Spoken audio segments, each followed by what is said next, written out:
서울의 하늘은 마치 거대한 회색 담요처럼 도시를 짓누르고 있었다. 쉴 새 없이 쏟아지는 장대비는 아스팔트 위에서 부서지며 차가운 수증기를 피워 올렸고 수많은 자동차의 전조등 불빛이 빗줄기 속에서 흐릿하게 번졌다. 이 거대하고 역동적인 도시의 심장부 강남의 마철루 숲에서 JK그룹의 본사 건물은 마치 제왕처럼 다른 건물들을 굽어보고 있었다. 그리고 그 건물의 가장 높은 곳, 도시 전체가 발 아래 펼쳐지는 펜트하우스 오피스에서 한 남자가 창밖을 내려다보고 있었다. 그의 이름은 강지훈 JK그룹의 총수이자 대한민국 재계를 움직이는 가장 젊고 강력한 인물 중 하나였다. 30대 초반의 나이라고는 믿기지 않을 만큼 그의 눈빛은 깊고 차가웠으며 완벽하게 재단된 다크 네이비 슈트는 그의 빈틈없는 성격을 대변하는 듯했다. 그의 책상 위에는 방금 체결된 수조 원 규모의 인수합병 서류가 놓여 있었지만 그의 표정에는 어떠한 감흥도 드러나지 않았다. 그에게 성공은 일상이었고 승리는 당연한 결과였다. 그의 시선은 빗속에서 바쁘게 움직이는 도시의 혈관, 즉 도로 위를 헤매고 있었다.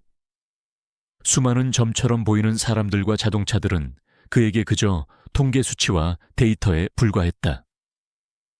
도시의 슬픔, 기쁨, 절망은 유리창 하나를 사이에 두고 그와는 전혀 다른 세상의 이야기였다. 그때 그의 무심한 시선이 한 곳에 머물렀다. 수많은 차들 사이를 고개하듯 빠져나가는 낡은 배달 스쿠터 한 대였다. 윤세아는 헬멧 바이저 위로 흘러내리는 빗물을 거칠게 닦아냈다. 방수복을 입었음에도 불구하고 뼛속까지 스며드는 한기가 느껴졌다. 스쿠터 핸들을 쥔 손은 이미 감각이 무뎌진 지 오래였다. 배달 앱에서 울리는 제초갈림이 그녀의 심장을 조여왔다. 1분 1초가 돈이었고 그 돈은 병상에 누워있는 어머니의 약값이며 산더미처럼 쌓인 빚이었다. 그녀는 25꿈 많고 웃음 많아야 할 나이에 삶의 무게에 짓눌려 있었다. 한때는 웹툰 작가를 꿈꾸며 작은 작업실에서 밤새 그림을 그리던 시절도 있었다. 하지만 아버지의 사업 실패와 갑작스러운 사고, 그리고 뒤따른 어머니의 투병 생활은 그녀의 꿈을 사치로 만들어버렸다. 그녀는 펜 대신 스쿠터 핸들을 잡았고 캔버스 대신 서울의 복잡한 골목길을 누볐다. 젠장, 이 신호는 왜 이렇게 긴 거야? 초조하게 중얼거리며 발을 동동 구르던 그때였다. 교차로 모퉁이에서 폐지를 가득 실은 손수레를 끌던 한 할아버지가 힘에 부친 듯 비틀거렸다. 바로 그 순간 옆 차선에서 과속으로 달려오던 검은색 외제 세단이 방향을 틀며 할아버지의 손수레를 그대로 들이받았다. 쾅 하는 굉음과 함께 손수레가 뒤집히고 오랜 시간 모았을 폐지들이 빗물에 젖은 도로 위로 힘없이 흩어졌다. 할아버지는 충격으로 바닥에 나동그라졌다. 세아의 심장이 쿵 하고 내려앉았다. 문제의 세단이 급정거하며 멈춰섰고 차문이 열리며 값비싼 명품으로 온몸을 치장한 젊은 남자가 내렸다. 그는 넘어진 할아버지를 향해 괜찮냐고 묻기는커녕 자신의 차 앞 범퍼에 난 작은 흠집을 보며 인상을 찌푸렸다. 아, 진짜 재수없게 할아버지 눈 없어요. 이거 얼마짜리 차인 줄 알고 감히 앞을 막아. 남자의 고압적인 목소리가 빗소리를 뚫고 세아의 귀에 박혔다. 주변의 행인들이 걸음을 멈추고 수군거렸지만 누구 하나 선뜻 나서는 사람이 없었다. 빗물과 흙탕물 범벅이 된 채 힘겹게 몸을 일으키려던 할아버지는 남자의 막말에 얼굴이 하얗게 질려 어쩔 줄 몰라 했다. 세아는 망설였다. 배달 시간이 얼마 남지 않았다. 고객의 불만은 곧바로 평점 하락으로 이어지고 그녀의 수입에 직접적인 타격을 줄 터였다. 그냥 못 본 척 고개를 돌리고 가야 한다. 이성은 그렇게 말하고 있었다. 하지만 그녀의 몸은 이미 스쿠터에서 내려서고 있었다.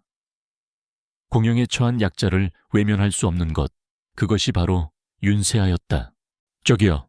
세아가 낮은 목소리로 남자를 불렀다. 남자는 위아래로 그녀를 훑어보았다.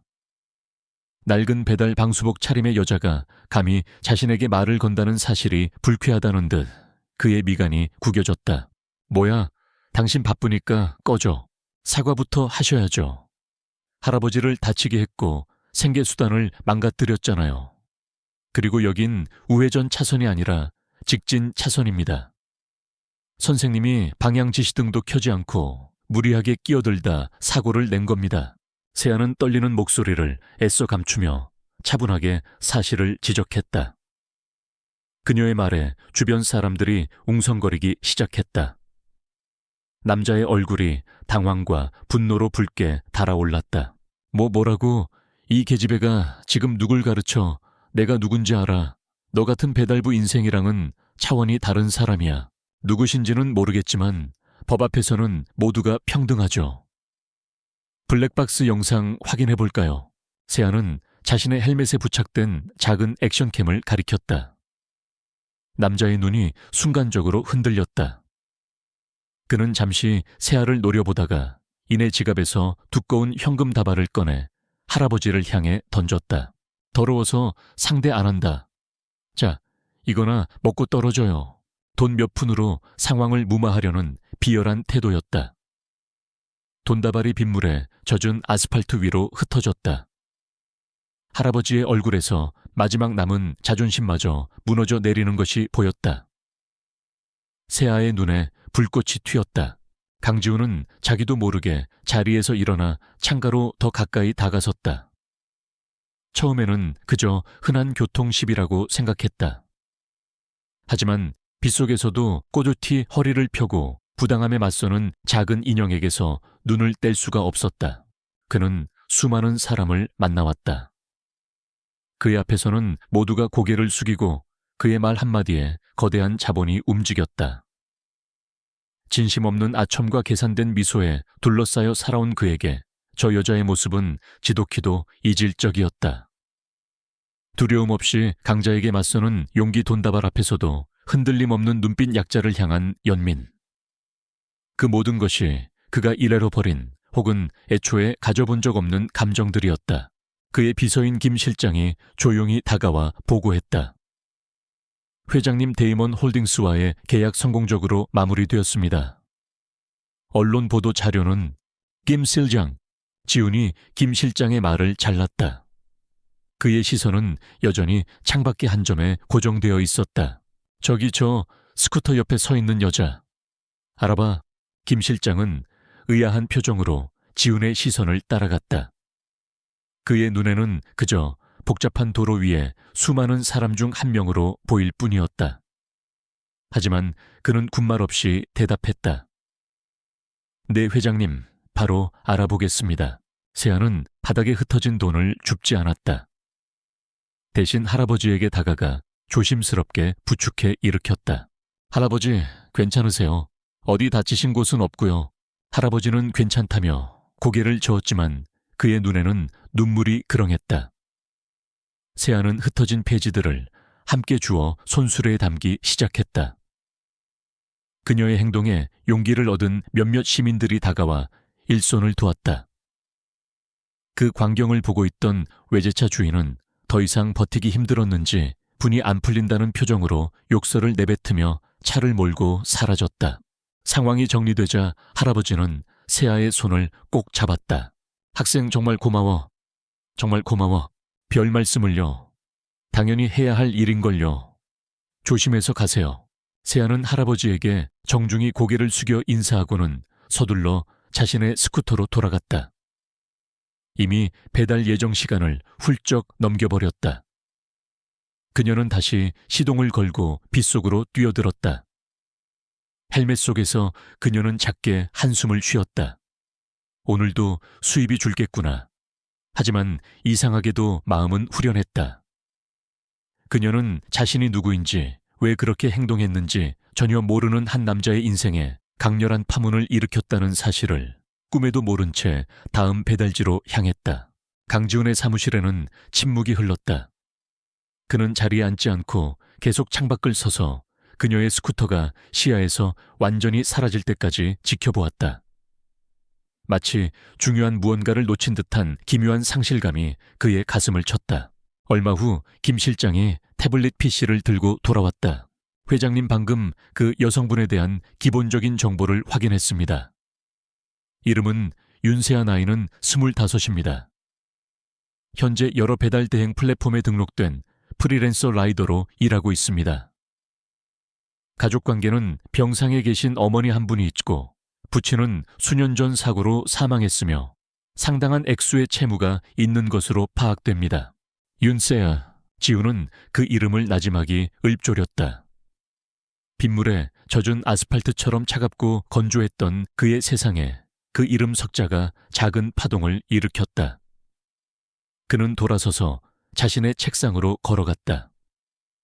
방금 전까지 세상을 다 가진 것 같았던 수조 원짜리 계약서가 이제는 무의미한 종이 조각처럼 느껴졌다. 그는 태블릿 PC를 받아들고 윤세아의 프로필 사진을 보았다. 헬멧을 벗고 희미하게 웃고 있는 꾸밈없는 모습이었다. 사진 속 그녀의 눈은 빗속에서 직접 보았던 그 눈빛과 똑같았다. 지치고 고단한 삶의 흔적이 엿보였지만 그 안에는 결코 꺾이지 않을 강인한 심지가 단단히 자리 잡고 있었다. 강지우는 평생 처음으로 강렬한 호기심과 소유욕을 느꼈다. 그것은 기업을 인수하거나 빌딩을 사들이는 것과는 전혀 다른 차원의 감정이었다. 그는 저 여자에 대해 더 알고 싶었다. 아니, 저 여자를 가져야만 했다. 어떤 방법을 써서라도. 김 실장, 네 회장님, 그녀의 모든 것을 상세히 조사해. 채무 상황, 어머니의 병원 필요한 치료법과 비용, 그리고 그녀가 가장 절실하게 원하는 것이 무엇인지. 김 실장은 순간 지훈의 의도를 파악할 수 없었지만 그의 목소리에 담긴 단호함에 즉시 고개를 숙였다. 알겠습니다. 내일 아침까지 보고 드리겠습니다. 김 실장이 나가고 사무실에는 다시 혼자 남았다. 강지우는 다시 창가로가 서울의 야경을 내려다보았다. 수많은 불빛이 보석처럼 반짝였지만 이제 그의 눈에는 오직 하나의 불빛만을 좇고 있었다. 빗속을 외롭게 달리고 있을 윤세아라는 이름의 작고도 강인한 불빛을. 그의 입가에 누구도 본 적 없는 희미한 미소가 떠올랐다. 그의 지루하고 예측 가능했던 세상에 드디어 재미있는 변수가 생겼다. 다음날 비는 그쳤지만 서울의 하늘은 여전히 무거운 낯빛이었다. 윤세아는 밤새 뜬 눈으로 배달 일을 하고 동이 트자마자 곧장 어머니가 입원해 있는 병원으로 향했다. 며칠째 이어진 강행군에 온몸이 젖은 솜처럼 무거웠지만 어머니의 얼굴을 볼 생각에 억지로 발걸음을 옮겼다. 어머니 박선영 씨는 3년 전부터 희귀성 심장 질환을 앓고 있었다. 꾸준한 치료로 겨우 버티고 있었지만 최근 들어 상태가 급격히 나빠졌다. 세아는 병실 문 앞에서 잠시 심호흡을 했다. 항상 웃는 얼굴로 어머니를 안심시켜야 했다. 그녀의 불안이 어머니에게 전해져서는 안 되었다. 이 엄마나 왔어. 세아는 애써 밝은 목소리를 내며 병실로 들어섰다. 창백한 얼굴의 어머니가 힘겹게 미소 지으며 그녀를 맞았다. 우리 딸 또 밤새 일했구나. 어서 와서 좀 앉아. 아니야, 하나도 안 힘들어. 엄마는 어때? 어젯밤엔 좀 편히 주무셨어. 모녀의 평온한 대화는 주치의인 최 교수의 등장으로 깨졌다. 최 교수는 굳은 표정으로 세아를 복도로 불러냈다. 그의 얼굴을 보는 순간 세아의 심장이 불안감으로 세차게 뛰기 시작했다. 윤세아 보호자님 드릴 말씀이 있습니다. 최 교수는 차트 몇 장을 넘기며 무겁게 입을 뗐다. 어머님 상태가 생각보다 좋지 않습니다. 약물 치료로는 더 이상 한계에 다다른 것 같습니다. 이대로 가면 급성 심부전으로 이어질 위험이 매우 큽니다. 근데 그게 무슨... 얼마 전까지만 해도 괜찮다고 하셨잖아요. 병의 진행 속도가 예측보다 빠릅니다. 현재로서는 심장 이식 수술만이 유일한 방법입니다. 심장 이식. 그 단어가 세아의 머릿속을 망치처럼 내리쳤다. 세상이 빙글 도는 것 같았다. 수술 수술하면 엄마 괜찮아지시는 거죠? 그렇죠, 선생님. 성공률은 높습니다. 하지만 문제는 비용입니다. 당장 공여자를 찾고 수술을 진행하려면 검사비와 수술비, 그리고 이후 관리 비용까지 합쳐서 최소 5억 원 정도가 필요합니다. 5억. 세아의 입에서 힘없이 그 액수가 새어나왔다. 5억 원. 그녀에게는 평생을 꼬박 일해도 만져볼 수 없을 것 같은 천문학적인 금액이었다. 당장 다음 달 병원비와 생활비를 걱정해야 하는 그녀에게 5억은 사형 선고나 다름없었다. 절망이 차가운 안개처럼 그녀의 온몸을 휘감았다. 최 교수는 안타까운 눈빛으로 그녀를 바라보며 말을 이었다. 시간이 많지 않습니다. 최대한 빨리 수술을 결정하고 준비해야 합니다. 방법을 찾아보세요. 복도에 홀로 남겨진 세아는 벽에 기댄 채 그대로 주저앉았다. 눈물이 쉴 새 없이 흘러내렸다. 어디서 어떻게 그 큰 돈을 구한단 말인가. 친척들은 아버지의 사업 실패 이후 모두 등을 돌린 지 오래였다. 은행 대출은 이미 한도까지 꽉 차 있었다. 사채에 손을 대는 것은 상상조차 하기 싫었다. 막막했다. 세상에 혼자 버려진 기분이었다. 그녀는 한참을 그렇게 울다가 억지로 눈물을 닦고 일어섰다. 어머니에게는 아무 일 없는 척해야 했다. 그녀는 다시 병실로 들어가기 전 화장실에서 찬물로 세수를 하며 붉게 충혈된 눈을 감췄다. 그날 오후 세아는 넋이 나간 사람처럼 서울 시내를 달렸다. 배달앱의 알림은 계속 울렸지만 그녀의 귀에는 아무 소리도 들리지 않았다. 머릿속은 온통 5억이라는 숫자로 가득 차 있었다. 해가 저물어갈 무렵 잠시 숨을 돌리기 위해 한강공원 벤치에 앉아있을 때였다. 그녀의 앞에 그림자가 드리워졌다. 고개를 들자 깔끔한 정장 차림의 중년 남자가 공손한 태도로 서 있었다. 어제 강지훈의 사무실에서 보았던 비서 김 실장이었다. 윤세아 SC 맞으십니까? 세아는 경계심 가득한 눈으로 그를 쳐다보았다. 누구시죠? 저는 JK그룹 회장님을 모시는 김기태 실장입니다. 저희 회장님께서 윤세아 씨와 잠시 이야기를 나누고 싶어 하십니다. JK그룹 회장 세아는 어리둥절했다. 대한민국에서 JK그룹을 모르는 사람은 없었다. 그런 대기업의 회장이 왜 자신을 어제의 일이 떠올랐지만 고작 그런 일로 자신을 찾았을 리는 없다고 생각했다.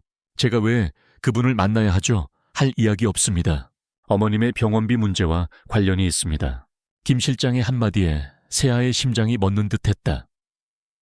그들이 어떻게 그녀는 자신도 모르게 자리에서 일어났다. 김 실장은 정중하게 손짓으로 근처에 주차된 검은색 세단을 가리켰다. 세아는 잠시 망설였지만 지푸라기라도 잡는 심정으로 채에 올라탔다. 차가 도착한 곳은 남산이 한눈에 들어오는 최고급 호텔의 스위트룸이었다. 통유리창 너머로 서울의 야경이 화려하게 펼쳐져 있었지만 세아의 눈에는 들어오지 않았다. 넓은 거실 중앙 소파에 어제 유리창 너머로 보았던 그 남자 강지훈이 앉아 있었다. 그는 어둠 속에서도 압도적인 존재감을 뿜어내고 있었다. 세아는 그의 차가운 눈빛과 마주치자 저도 모르게 숨을 삼켰다. 안지, 명령에 가까운 짧은 말이었다. 세아는 마지못해 그의 맞은편 소파에 엉거주춤 걸터 앉았다. 어색한 침묵이 흘렀다. 먼저 침묵을 깬 것은 강지훈이었다. 그는 서두를 꺼내지 않고 곧바로 본론으로 들어갔다. 어머님 일은 들었다. 수술비 5억, 그리고 자네 부친이 남긴 빚 3억, 총 8억. 현재 자네의 수입으로는 감당 불가능한 액수지. 그는 마치 남의 집 장부를 읊듯이 무미건조하게 말했다. 세아는 자신의 모든 것을 발가벗겨진 채 그의 앞에 서 있는 기분이었다. 분노와 수치심이 동시에 치밀어 올랐다. 당신이 뭔데 내 사생활을 멋대로 조사하죠. 이건 명백한 불법입니다. 시간 낭비는 서로에게 좋지 않으니 본론만 얘기하지. 나도 문제가 하나 있다. 집안 어른들께서 결혼을 하라며 압박하고 있어.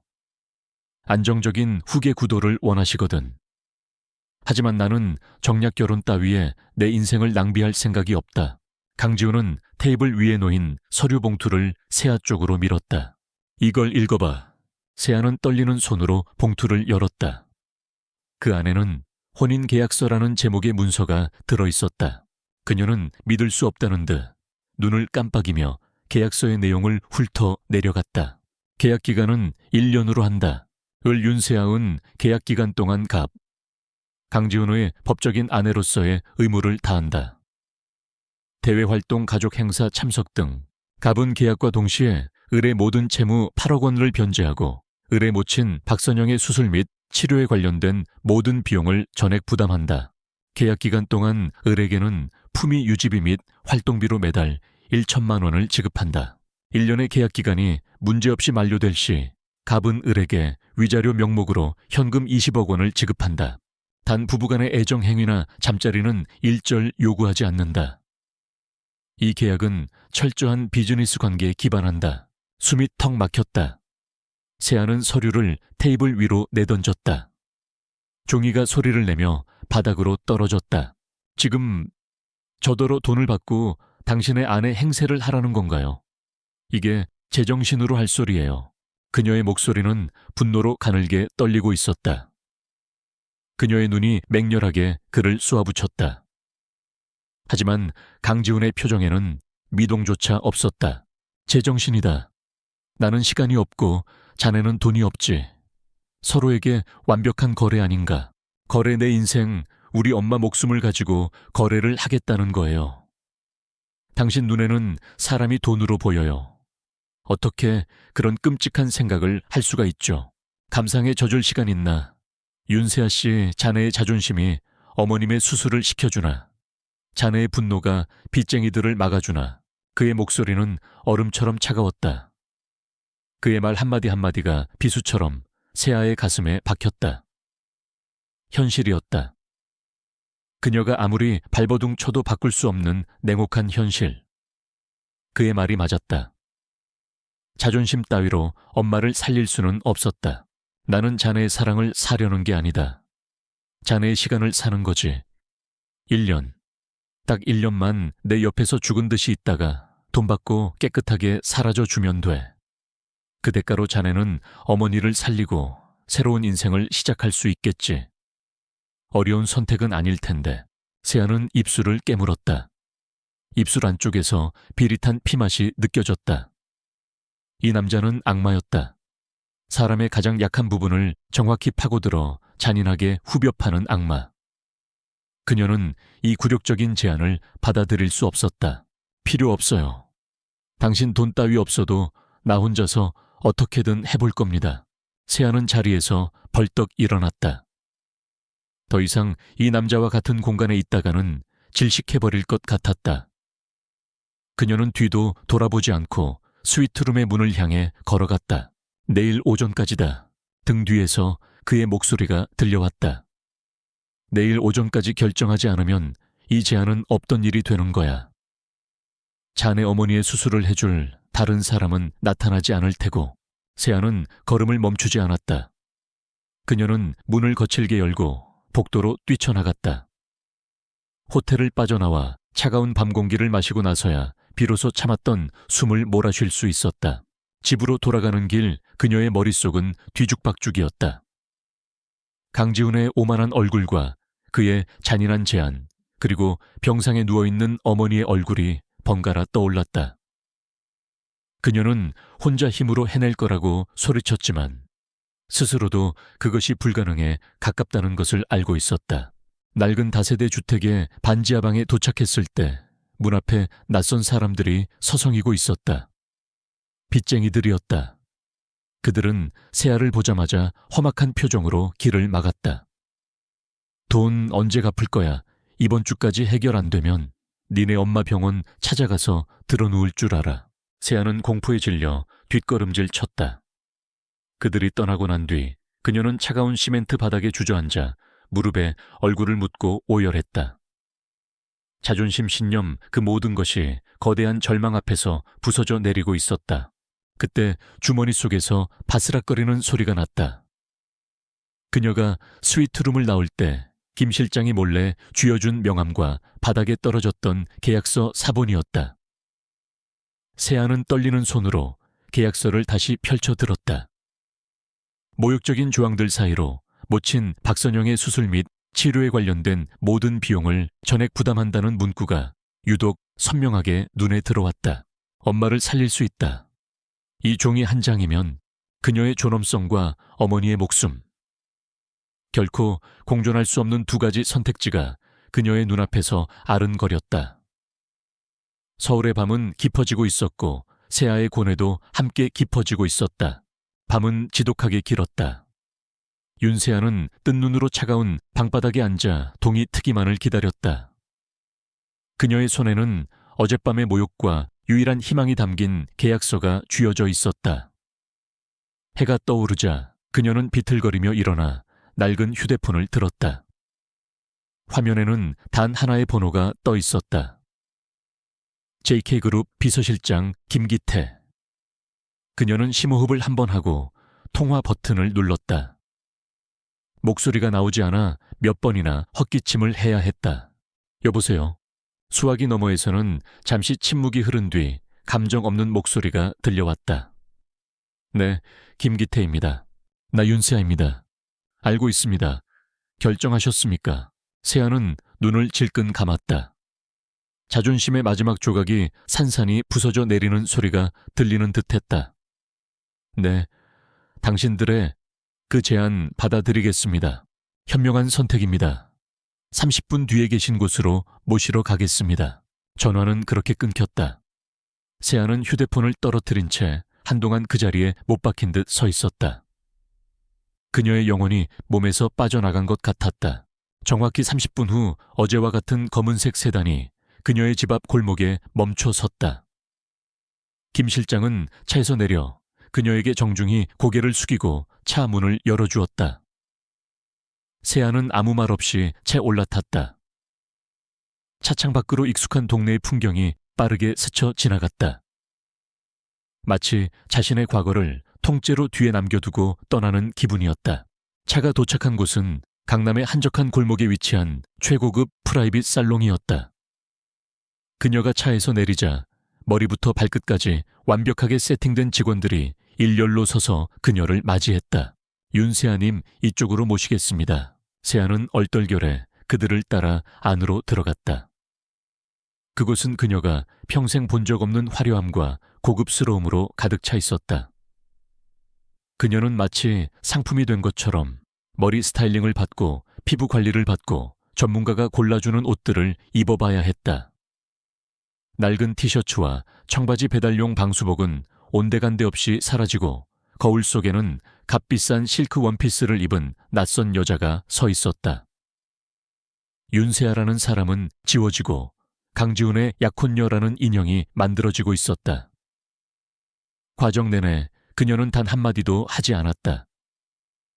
그저 텅 빈 눈으로 자신을 꾸미는 손길들을 받아들일 뿐이었다. 모든 준비가 끝났을 때 김 실장이 다가와 서류철 하나를 내밀었다. 계약 이행의 첫 단계입니다.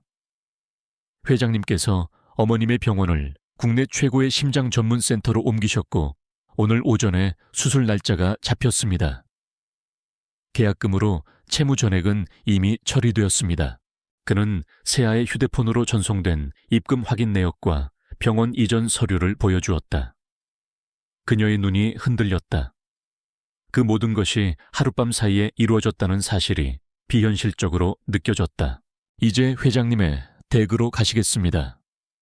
오늘 저녁 가족들에게 정식으로 인사를 드리는 자리가 마련되어 있습니다.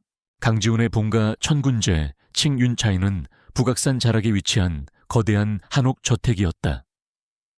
전통적인 아름다움과 현대적인 편리함이 완벽하게 조화를 이루고 있었지만 그 웅장함은 사람을 압도하고 위축시켰다.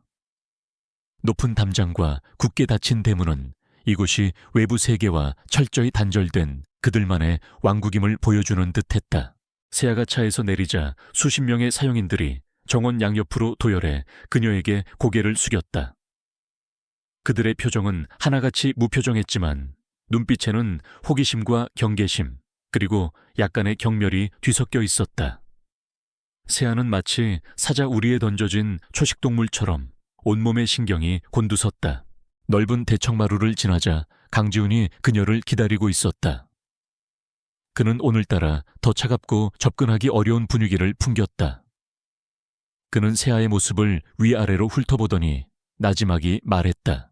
나쁘지 않군. 기억해둬. 오늘부터 넌 윤세아가 아니라 JK그룹의 안주인이 될 사람이다. 말 한마디, 행동 하나에도 무게를 실어야 할 거야. 제가 뭘 어떻게 해야 하죠? 아무것도 할 필요 없어. 그냥 내 옆에 조용히 앉아있기만 해. 불필요한 말은 하지 말고 누가 뭘 물어보면 내가 대답할 테니 그것은 배려가 아니라 명령이었다.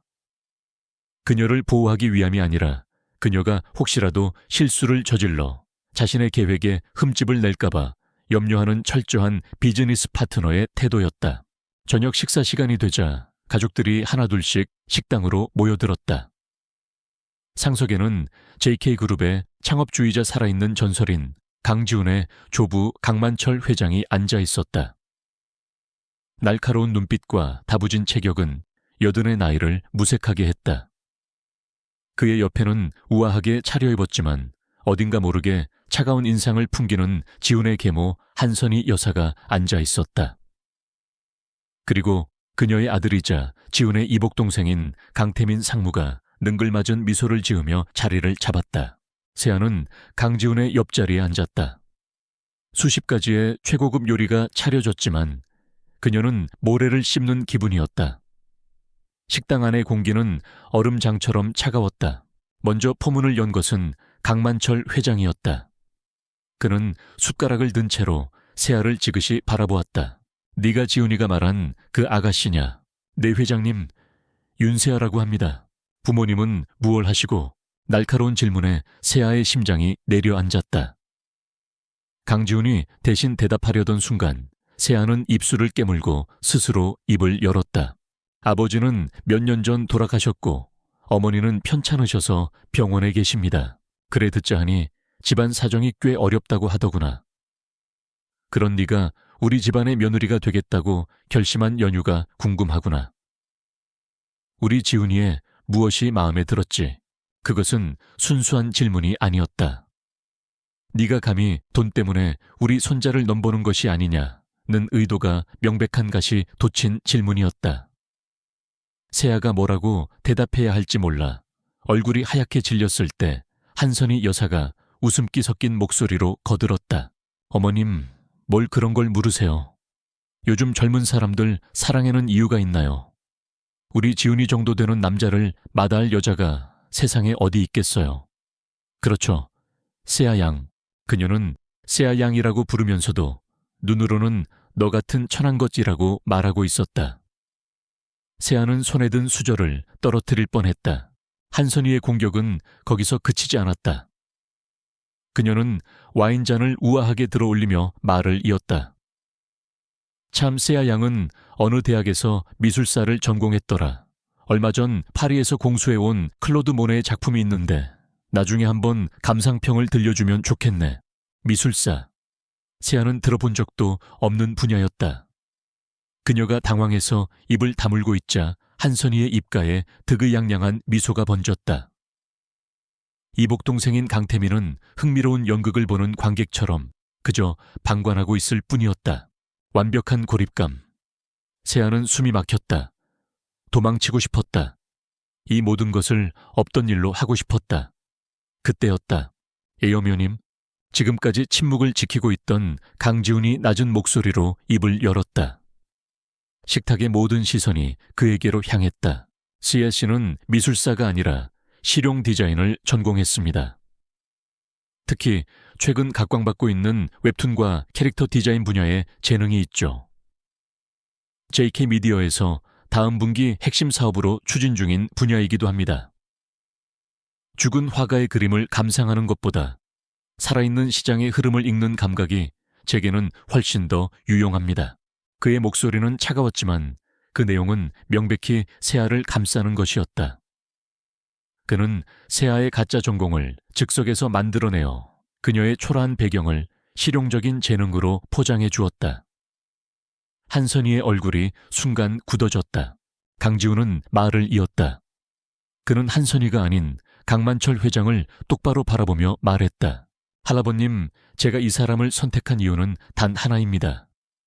가식과 허위로 가득 찬 이 집안에 없는 진짜를 가지고 있는 사람이기 때문입니다.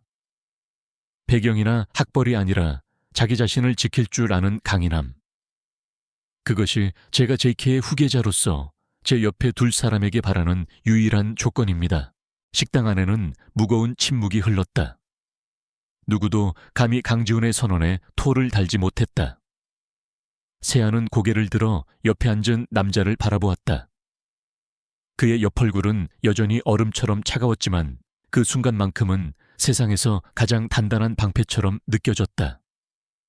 그는 계약서에 없는 보호를 제공해 주었다. 비록 그것이 그녀 자신을 위한 것이 아니라 자신의 선택을 지키기 위한 행동일지라도 식사가 어떻게 끝났는지 기억나지 않았다. 정신을 차렸을 때 그녀는 사용인이 안내해준 자신의 옛날 집 전체보다도 넓은 방 안에 홀로 서 있었다. 모든 것이 낯설고 차가웠다. 그녀는 침대에 걸터앉아 창밖의 어두운 정원을 바라보았다. 외로움과 두려움이 파도처럼 밀려왔다. 하지만 그와 동시에 아주 작은 불씨 하나가 그녀의 마음속에서 피어나는 것을 느꼈다. 그것은 오늘 저녁 자신을 위해 기꺼이 가족 모두와 맞섰던 남자 강지훈에 대한 호기심이었다. 그는 단순히 돈만 많은 오만한 남자가 아니었다. 그 차가운 가면 뒤에는 누구도 짐작할 수 없는 또 다른 얼굴이 숨겨져 있는 것 같았다. 그녀는 이 끔찍한 계약이 끝날 1년 뒤를 생각하며 눈을 감았다. 과연 그때 자신은 무사히 이 성을 빠져나갈 수 있을까? 청군제에서의 첫 아침은 낯선 고요함 속에서 시작되었다. 윤세아는 너무 넓어 오히려 위압감이 느껴지는 침대에서 눈을 떴다. 창밖으로는 전문 정원사가 가꾼 완벽한 정원이 그림처럼 펼쳐져 있었지만 그녀의 마음은 어젯밤 저녁 식사 자리에 냉랭한 공기에서 벗어나지 못하고 있었다. 그녀는 이곳에서 앞으로 1년을 버텨야 한다는 사실이 막막하게만 느껴졌다. 그녀가 잠옷 차림으로 거실로 나갔을 때 이미 강지훈은 완벽한 수트 차림으로 신문을 보고 있었다. 그는 세아를 흘끗 쳐다보더니 마치 공기를 향해 말하듯 툭 던졌다. 준비해. 9시부터 수업 시작이다. 수업이요. 내 아내가 될 사람이 세상 물정 모르는 어리숙한 모습을 보이는 건 곤란해. 기본적인 교양 예절, 경영학 기초까지. JK그룹의 안주인에게 필요한 최소한의 소양이다. 그의 말에는 일말의 배려도 없었다. 그것은 통보이자 명령이었다. 세아는 반박하고 싶었지만 어머니의 수술을 떠올리며 입술을 깨물었다.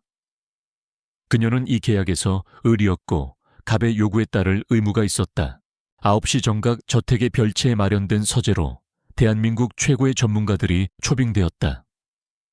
첫 시간은 전직 외교관 출신의 예절 교육 전문가인 박선영 원장이었다. 그녀는 머리부터 발끝까지 흐트러짐 없는 모습으로 날카로운 눈빛으로 세아를 훑었다. 안녕하십니까, 윤세아님. 오늘부터 1년간 님의 교육을 담당하게 된 박선영입니다. 첫 수업은 테이블 매너였다. 세아 앞에는 20개가 넘는 포크와 나이프 스푼이 가지런히 놓여 있었다. 박 원장은 각각의 용도를 빠르고 기계적으로 설명했다. 세아는 태어나서 처음 보는 도구들 앞에서 어쩔 줄 몰라 했다. 배달 음식을 허겁지겁 먹는데 익숙했던 그녀에게 에피타이저용 포크와 생선용 나이프를 구분하는 것은 외국어를 배우는 것보다 어려웠다. 아닙니다. 그렇게 잡는 게 아닙니다. 손목의 스냅을 이용하셔야죠. 와인잔은 스템 부분을 잡아야 천이 전달되지 않습니다. 몇 번을 말씀드려야 합니까? 박 원장의 지적은 칼날처럼 날카로웠다. 그녀의 눈에는 명백한 경멸이 서려 있었다. 근본도 없는 것이 감히 이 자리를 넘본다는 무언의 압박이 세아를 짓눌렀다. 몇 시간이 지나자 세아는 진이 빠져 온몸이 땀으로 흠뻑 젖었다. 다음은 경영학 수업이었다. JK그룹 전략기획실 출신의 엘리트 강사가 들어와 기업 지배구조와 재무제표에 대해 설명하기 시작했다. M&A, PR, ROE. 수많은 전문 용어들이 마치 외계어처럼 그녀의 머리 위를 둥둥 떠다녔다. 그녀는 필사적으로 노트에 받아 적었지만 도무지 내용을 이해할 수가 없었다. 강사는 그녀의 텅 빈 눈빛을 보고는 노골적으로 한숨을 쉬었다. 그날 저녁 강지훈은 김 실장으로부터 세아의 첫 수업 결과에 대해 보고받았다. 예상대로 많이 힘들어하는 것 같습니다. 특히 박선영 원장께서는 가르치는 보람이 없는 학생이라며 상당한 불만을 토로했습니다. 강지훈은 아무 말 없이 보고서를 넘겨보았다. 세아의 서툰 필체로 가득 찬 노트 사본이 첨부되어 있었다. 온통 모르는 단어 투성이었지만 포기하지 않고 어떻게든 따라가려는 악착 같은 노력이 엿보였다. 그의 입가에 희미한 미소가 스쳤다. 강사들에게 전해 진도를 더 빨리 나가라고. 그리고 윤세아 씨에게 필요한 모든 자료를 제공해. 밤을 새워서라도 따라오게 만들어. 그것은 얼핏 잔인한 명령처럼 들렸지만 김 실장은 그 안에 담긴 다른 의도를 읽었다. 회장님은 윤세아 씨를 포기한 것이 아니라 오히려 그녀의 잠재력을 시험하고 자극하고 있었다. 그날 이후 세아에게는 지옥 같은 나날이 이어졌다. 새벽같이 일어나 밤늦게까지 이어지는 수업 스케줄, 그리고 산더미처럼 쌓이는 과제들. 그녀는 하루에 서너 시간밖에 자지 못하며 공부에 매달렸다. 처음에는 그녀를 무시하던 강사들도 독하게 버티며 무서운 속도로 지식을 흡수하는 그녀의 모습에 조금씩 태도를 바꾸기 시작했다. 세아는 단순 암기가 아니라 본질을 파고들었다. 복잡한 테이블 매너는 결국 타인에 대한 배려라는 본질에서 파생된 것임을 깨달았다. 어려운 경영 용어들은 그녀가 배달 일을 하며 몸으로 체득했던 효율성과 이윤의 원리와 맞닿아 있었다. 그녀는 강사들에게 날카로운 질문을 던지기 시작했고 때로는 그들이 미처 생각지 못했던 실무적인 관점을 제시하여 그들을 놀라게 했다. 변화가 시작된 것은 한 달쯤 지났을 때였다. 어느 날 저녁 강지훈은 서재에서 복잡한 서류를 검토하고 있었다. 그때 세아가 조심스럽게 문을 열고 들어왔다. 그녀의 손에는 경영학 과제물인 보고서가 들려 있었다. 저 혹시 방해되지 않는다면 질문 하나만 해도 될까요? 강지훈은 귀찮다는 듯 미간을 찌푸렸지만 고개를 끄덕였다. 세아는 보고서를 내밀며 물었다. JK유통의 최근 분기 보고서인데 영업이익률이 전 분기 대비 하락한 원인을 물류비용 증가로만 분석하는 것이 맞는 건가요? 제가 배달 일을 할 때의 경험으로는 단순 비용 증가보다는 배송 시스템의 비효율적인 노선 설정이나 피크타임 인력 배치의 문제가 더 클 수 있거든요. 예를 들어 강남 지역의 경우 그녀는 막힘없이 자신의 의견을 펼쳐나갔다. 책에서 배운 이론이 아니라 현장에서 직접 발로 뛰며 얻은 생생한 경험에서 우러나온 분석이었다. 강지훈은 처음에는 무심하게 듣다가 점점 그녀의 이야기에 빠져들었다.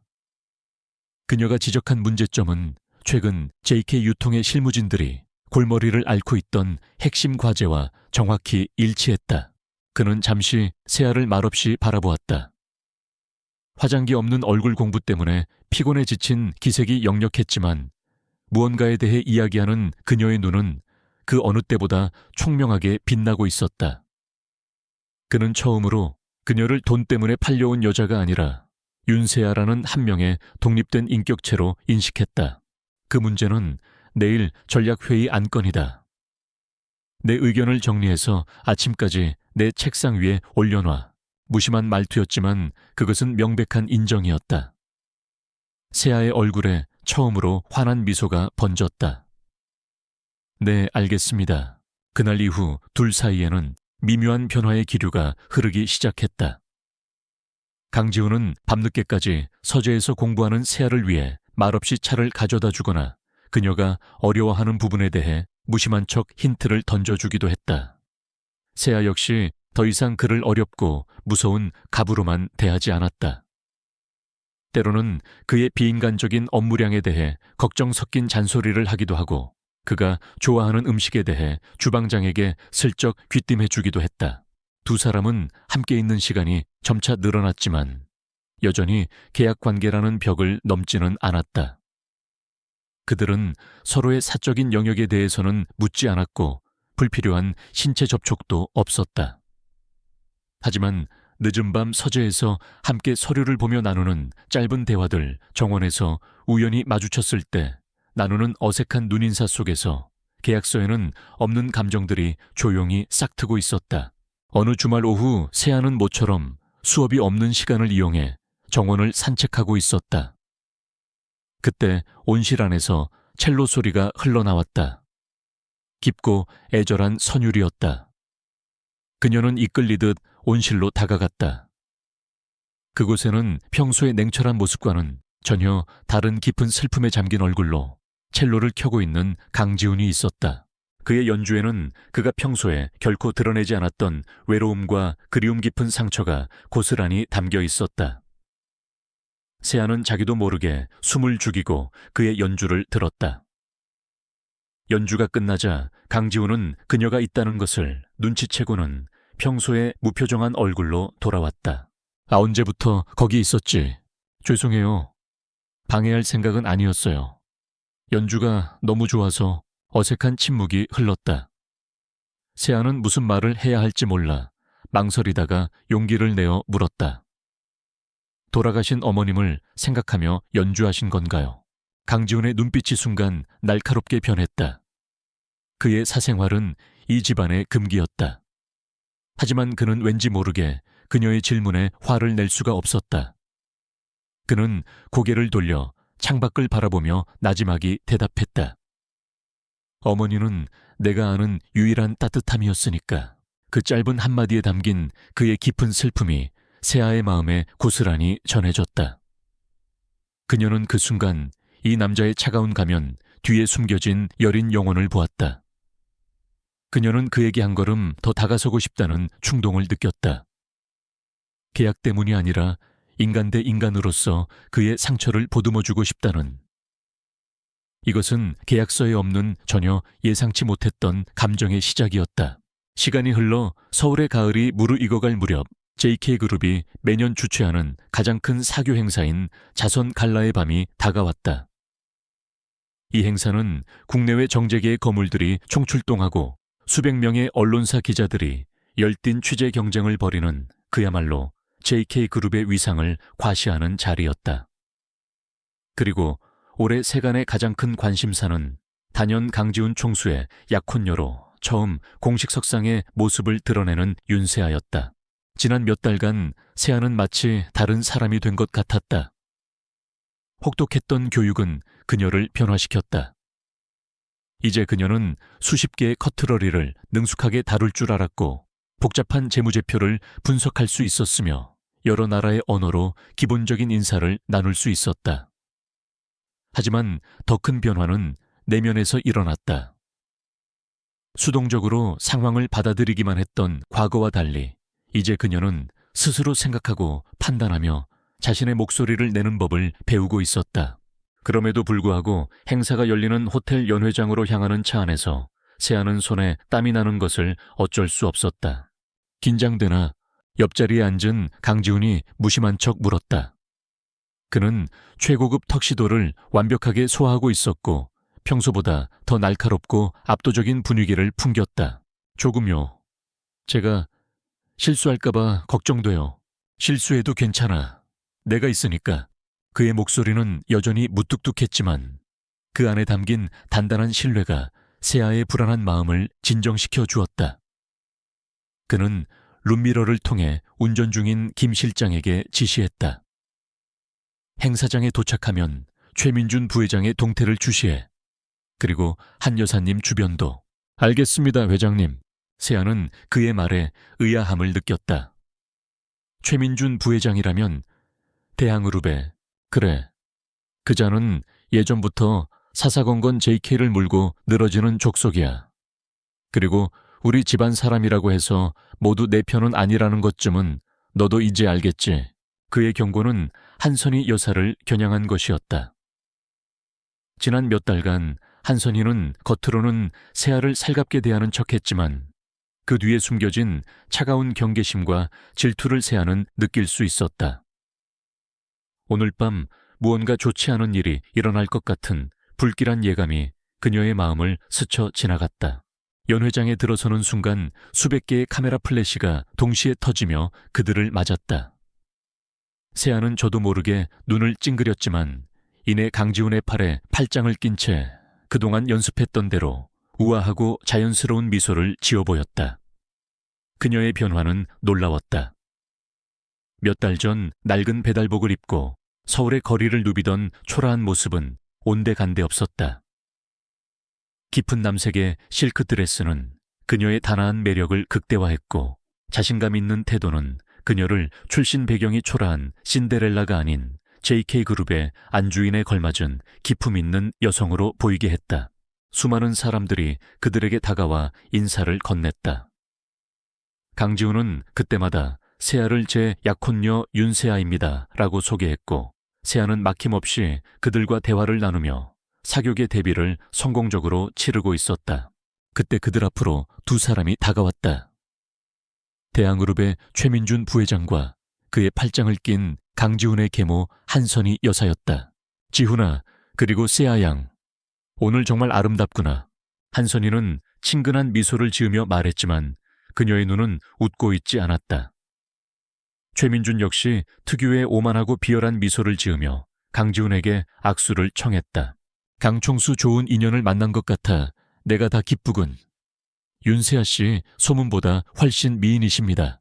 두 남자의 손이 허공에서 부딪혔지만 그들의 눈빛 사이에서는 보이지 않는 불꽃이 튀었다. 한선희는 최민준의 팔에서 손을 빼고 세아에게 다가왔다. 그녀의 손에는 화려한 벨벳 케이스가 들려 있었다. 세아 양 너를 위해 준비한 선물이 있단다. 공식적인 첫 자리인데 우리 집안의 며느리로서 조금 더 품격 있는 모습을 보이면 좋지 않겠니? 그녀가 케이스를 열자 그 안에는 거대한 사파이어가 박힌 눈부신 목걸이가 놓여 있었다. 주변에서 나지막한 탄성이 터져 나왔다. 그 목걸이는 JK그룹의 초대 안주인, 즉 강지훈의 친할머니가 생전에 아끼던 것으로 그 가치를 돈으로 환산할 수 없는 상징적인 보물이었다. 세아는 부담감에 손사래를 쳤다. 아니에요, 여사님. 이렇게 귀한 것을 제가 어떻게 사양하지 말거라. 이제 너도 이 집안의 사람인데. 자, 이리 온. 내가 직접 걸어주마. 한선희는 거절할 틈도 주지 않고 세아의 목에 목걸이를 걸어주었다. 목걸이가 목에 걸리는 순간 세아는 서늘한 감촉과 함께 무거운 책임감을 느꼈다. 한선희가 목걸이를 채워주며 세아의 귓가에 속삭였다. 절대 잃어버리면 안 된다. 알겠지? 그 목소리는 경고에 가까웠다. 행사가 절정으로 치닫고 자선 경매가 시작될 무렵이었다.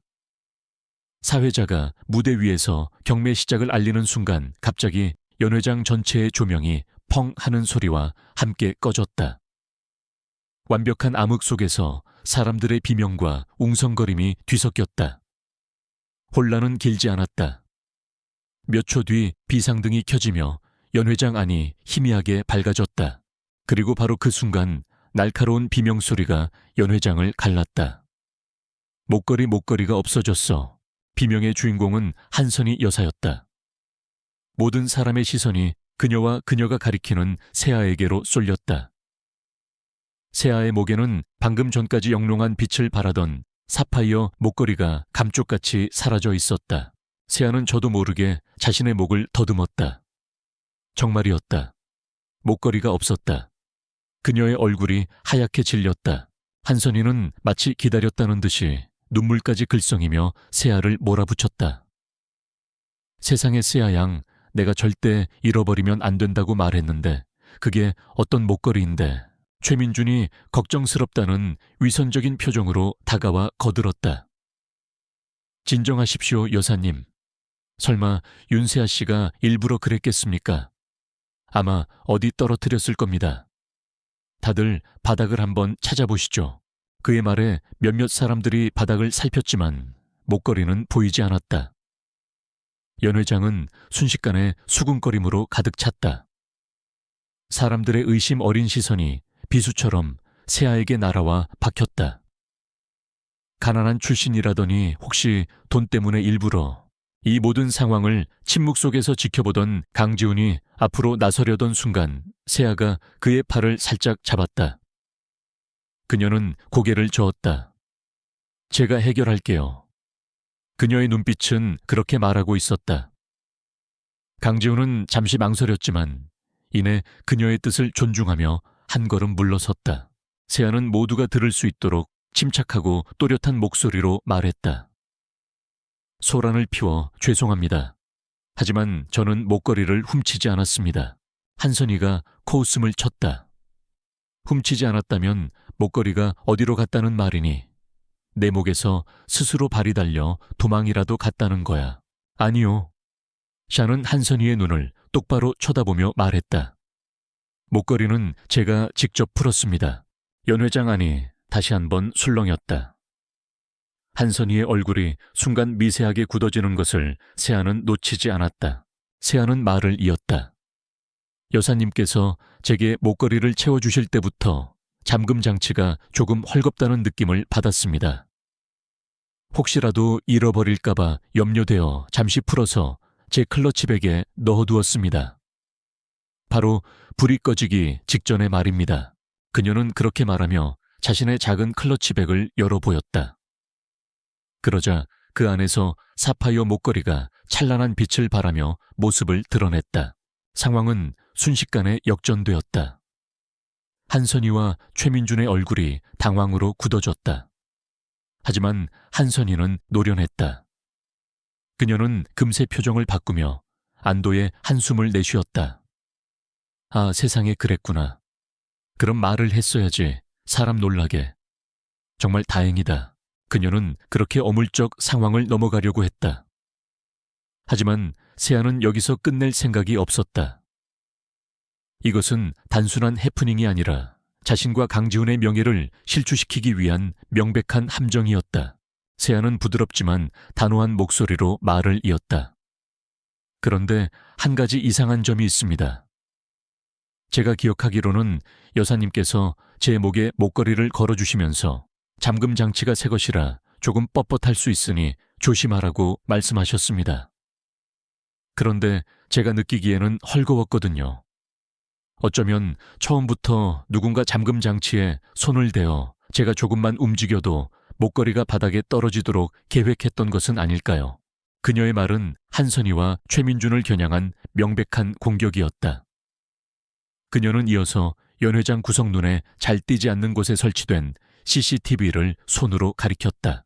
이곳은 JK그룹의 호텔이고 보안 시스템은 국내 최고 수준인 것으로 알고 있습니다. 아마 저 CCTV에는 방금 전에 혼란스러운 상황뿐만 아니라 그 이전에 누가 제 목걸이 근처에서 수상한 행동을 했는지도 모두 녹화되어 있을 겁니다. 지금 바로 확인해 볼까요? 이제 상황은 돌이킬 수 없게 되었다. CCTV를 확인하자는 제안에 한선이의 얼굴은 하얗게 질렸고 최민준의 입가에서는 오만하던 미소가 완전히 사라졌다. 그들의 계획은 세아가 당황하여 울거나 변명하다가 결국 도둑으로 몰리는 것이었다. 이렇게 침착하고 논리적으로 방역해올 것이라고는 상상조차 하지 못했던 것이다. 더 이상 소란을 피우는 것은 자신들의 함정을 스스로 인정하는 꼴이 될 터였다. 한선이는 억지 미소를 지으며 황급히 상황을 수습했다. 아니다, 아니다. 찾았으면 됐지. 뭘 확인까지 하겠니? 내가 괜한 오해를 했구나. 미안하다, 세아 양. 연 회장의 분위기는 완전히 세아에게로 넘어왔다. 사람들은 더 이상 그녀를 동정이나 의심의 눈초리로 보지 않았다. 거대한 함정 앞에서 당황하지 않고 침착한 논리와 관찰력으로 상황을 완벽하게 뒤집은 그녀의 모습에 감탄과 경외의 시선을 보냈다. 그때 조용히 모든 것을 지켜보고 있던 강지훈이 세아의 곁으로 다가왔다. 그는 아무 말 없이 그녀의 어깨를 감싸 안았다. 그것은 수백 명의 사람들 앞에서 보여주는 그녀에 대한 절대적인 신뢰와 애정의 표현이었다. 그는 최민준과 한선희를 향해 얼음장처럼 차가운 시선을 던졌다. 그 시선에는 오늘의 빚은 반드시 갚아주겠다는 서늘한 경고가 담겨 있었다. 강지훈은 세아를 데리고 소란의 중심에서 벗어났다. 테라스로 나가는 복도에서 그는 걸음을 멈추고 세아를 마주보았다. 그리고 처음으로 그의 얼굴에 진심 어린 미소가 떠올랐다. 대단하군 윤세아. 내가 생각했던 것보다 훨씬 더. 그의 눈에는 계산된 비즈니스 파트너를 향한 만족감이 아니었다. 역경을 이겨낸 사랑하는 여인을 바라보는 깊은 자랑스러움과 뜨거운 애정이 담겨 있었다. 세아는 그의 눈을 보며 얼굴이 붉어지는 것을 느꼈다. 오늘 밤 그들은 단순한 계약 관계를 넘어 어떤 시련도 함께 헤쳐나갈 수 있는 진정한 파트너가 되었다. 그들의 마음속에서 계약서의 조항들은 희미해지고 그 자리에 진짜 사랑이 뿌리내리기 시작했다. 자선 갈래서의 사건 이후 청군제에는 미묘하지만 분명한 변화의 바람이 불었다. 강지훈과 윤세아 사이를 감돌던 어색하고 서먹한 공기는 눈에 띄게 부드러워졌다. 그들은 더 이상 서로를 갑과 을로 대하지 않았다. 늦은 밤 서재에서 함께 야식을 먹으며 사소한 농담을 나누기도 하고 주말에는 함께 정원을 산책하며 각자의 어린 시절에 대한 이야기를 두서없이 늘어놓기도 했다. 계약으로 시작된 관계였지만 두 사람의 마음은 걷잡을 수 없이 서로에게 향하고 있었다. 특히 강지훈의 변화는 놀라웠다. 그는 평생 누군가에게 자신의 속내를 드러내 본 적이 없었다. 하지만 이상하게도 윤세아 앞에서는 굳게 닫아두었던 마음의 빗장이 조금씩 풀리는 것을 느꼈다. 그녀의 꾸밈없는 위로와 따뜻한 눈빛은 그가 그동안 철저히 외면해왔던 내면의 상처와 외로움을 어루만져 주었다. 그는 자신의 세상에 예고 없이 들어온 이 여자가 이제는 없어서는 안 될 존재가 되어가고 있음을 깨닫고 있었다. 그러던 어느 날 오후 강지훈은 집무실에서 10년도 더 된 과거의 프로젝트 파일들을 검토하고 있었다. JK그룹의 건설부문 포트폴리오를 재점검하던 중이었다. 수많은 서류들 사이에서 그의 눈길이 한 페이지에 머물렀다. 파주 신도시 물류 허브 개발 사업. 지극히 평범한 프로젝트명이었다. 하지만 그 아래 협력업체 리스트에 적힌 작은 이름 하나가 그의 뇌리에 박혔다. 주 윤성건설. 윤성 어디선가 들어본 이름이었다. 강지훈은 잠시 생각에 잠겼다. 며칠 전 세아와 정원을 산책하며 나눴던 대화가 떠올랐다. 그녀는 돌아가신 아버지에 대한 이야기를 했었다. 작지만 누구보다 정직하고 성실했던 건설업자였다고. 아버지가 운영하던 작은 회사의 이름이 바로 윤성건설이었다. 그리고 그녀는 아버지가 돌아가시기 직전 파주에서 큰 공사를 따냈다며 어린 자신에게 자랑하셨던 기억을 희미하게 떠올렸다. 단순한 우연일까 하지만 강지훈은 그의 인생에서 우연을 믿지 않았다. 완벽하게 정리된 그의 머릿속에서 잊고 있던 기억의 파편 하나가 수면 위로 떠올랐다. 아주 어릴 적 아버지의 서재에서 어렴풋이 들었던 대화였다. 당시 JK건설의 사장이었던 그의 아버지가 누군가와 심각한 표정으로 통화하며 윤성건설과 파주라는 단어를 언급했던 것 같았다. 그 기억은 너무 희미해서 확신할 수 없었지만 그의 예리한 직감은 무언가 잘못되었음을 경고하고 있었다. 그는 즉시 김 실장을 호출했다. 김 실장, 12년 전 진행됐던 파주 신도시 물류 허브 개발 사업에 대한 모든 자료를 다시 가져와. 당시 사업에 참여했던 모든 협력업체, 특히 윤성건설이라는 회사에 대한 모든 것을 샅샅이 조사해. 대표이사 신상부터 재무 상태, 그리고 어떻게 부도가 났는지까지. 이건 비밀리에 진행해. 윤세아 씨는 아무것도 알아선 안 돼. 알겠습니다, 회장님. 김 실장은 이유를 묻지 않고 즉시 움직였다. 강지훈은 창밖을 바라보며 복잡한 생각에 잠겼다. 이것이 만약 단순한 우연이 아니라면 세아와 자신의 인연이 상상보다 훨씬 더 깊고 아픈 과거로 얽혀 있다면 그는 불길한 예감을 애써 떨쳐내려 했다. 그 시각 세아는 수술 후 빠르게 건강을 회복하고 있는 어머니의 병실에 와 있었다. 따스한 가을 햇살이 들어오는 창가에 앉아 모녀는 오랜만에 오붓한 시간을 보내고 있었다.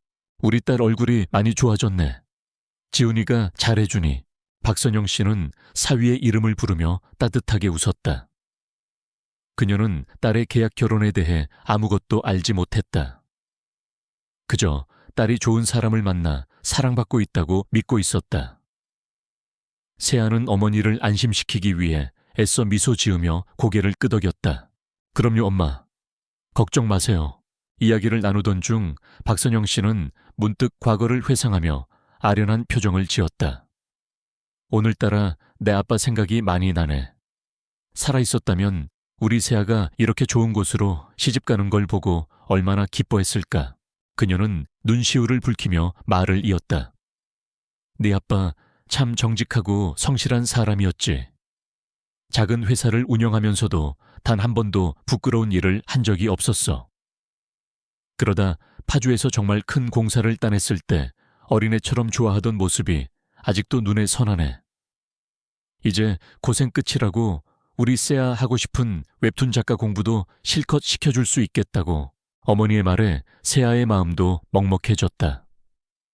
그녀에게 아버지는 세상에서 가장 큰 산과 같은 존재였다. 그때 그 공사 상대가 대기업이었다고 했죠. 응, 대항그룹이었나 그랬을 거야.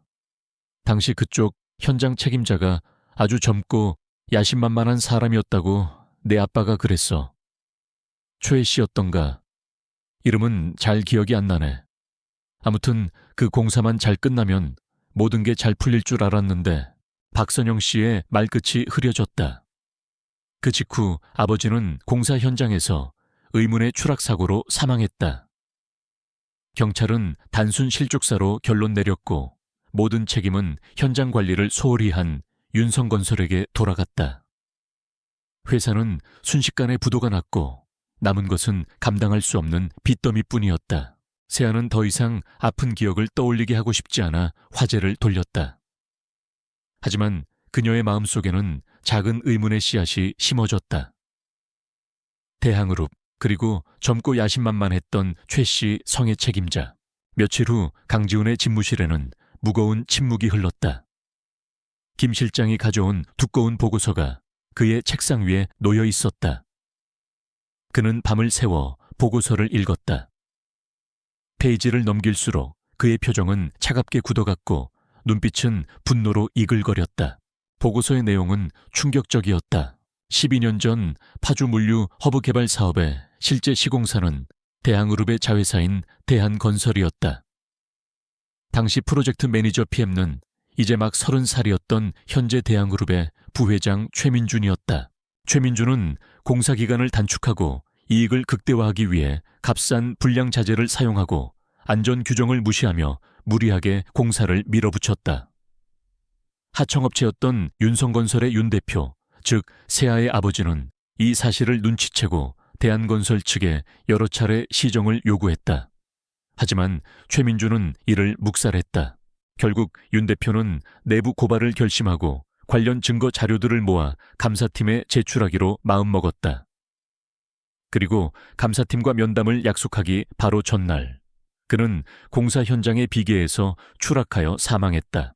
사고 현장의 유일한 목격자였던 인부는 처음에는 누군가 윤 대표와 다투는 소리를 들었다고 진술했지만 며칠 뒤 갑자기 진술을 번복하고 잠적했다. 보고서는 그 인부의 계좌로 사고 직후 최민준이 만든 유령회사로부터 거액의 돈이 입금된 사실을 밝혀냈다. 사고는 현장 관리 소홀로 인한 안전사고로 종결되었다. 모든 비난과 책임은 사망한 윤 대표와 윤성건설에게 돌아갔다. 최민준은 이 프로젝트를 성공적으로 마무리한 공로를 인정받아 초고속 승진을 거듭했고 지금의 자리에 올랐다. 한 사람의 인생과 한 가정을 무참히 짓밟고 세운 성공의 탑이었다. 쾅! 강지훈은 주먹으로 책상을 내리쳤다. 서류들이 공중으로 흩날렸다. 그의 몸이 차가운 분노로 부들부들 떨렸다. 그동안 최민준을 그저 비열하고 탐욕스러운 경쟁자라고만 생각했다. 하지만 그는 사업가가 아니라 살인자나 다름없는 악마였다. 그리고 세아. 그녀가 지난 12년간 짊어져야 했던 고통의 무게가 아버지를 잃은 슬픔과 집안의 몰락, 그리고 산더미 같은 빚더미가 모두 최민준 한 사람의 탐욕에서 비롯되었다는 사실에 그는 참을 수 없는 분노를 느꼈다. 그는 이제야 모든 조각이 맞춰지는 것을 깨달았다. 최민준이 왜 그렇게 세아에게 적대적이었는지, 자선 갈래서 그녀를 함정에 빠뜨리려 했던 이유, 그것은 단순히 자신을 공격하기 위함이 아니었다. 자신의 더러운 과거를 알고 있을지도 모르는 피해자의 딸이 자신의 눈앞에 나타난 것에 대한 불안감과 죄책감의 발로였던 것이다. 강지훈의 마음속에서 뜨거운 무언가가 치밀어 올랐다. 그것은 세아에 대한 연민과 미안함, 그리고 그녀를 지켜야 한다는 강렬한 의무감이었다. 이제 최민준과의 싸움은 더 이상 JK와 대안의 비즈니스 전쟁이 아니었다. 그것은 한 남자의 인생을 되찾고 더러운 악을 심판하기 위한 개인적인 복수였다.